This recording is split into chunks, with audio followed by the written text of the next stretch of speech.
Mambo 7 yatakayotokea ukikaa kando na maoni ya watu. Namba 3 na namba 4 ni muhimu zaidi kuyajua. Please usahau kusubscribe channel yetu kwa mara ya kwanza na kutufollow pia. Watu wengi wamekwama si kwa sababu hawana uwezo, bali kwa sababu wanaishi wakihofia watu watasema nini. Ukweli ni kwamba huwezi kuwafurahisha kila mtu. Unapoamua kuishi kwa misingi ya maadili, malengo na maamuzi yako badala ya maoni ya watu, maisha yako huanza kubadilika. Mambo hayo 7 yatakayokutokea ni haya yafuatayo. Utapata amani ya akili. Utaacha kutumia nguvu nyingi kuwafurahisha watu na utaishi kwa utulivu zaidi. Namba 2, ujasiri wako utaongezeka. Utaanza kufanya maamuzi kwa kujiamini bila kuogopa hukumu za wengine.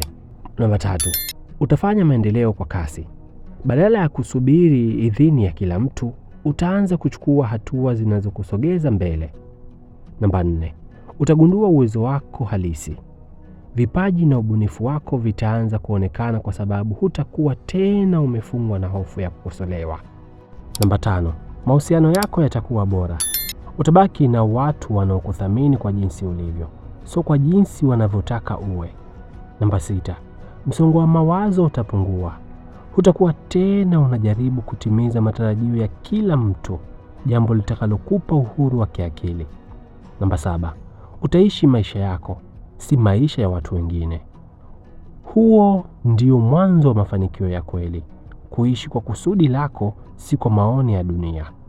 Tambua, maoni ya watu hubadilika kila siku, lakini maamuzi unayofanya leo yanaweza kubadilisha maisha yako milele. Usiruhusu kelele za watu zizime sauti yako ama sauti ya ndoto zako. Badilisha fikra, badilisha maisha. Umakini unahitajika.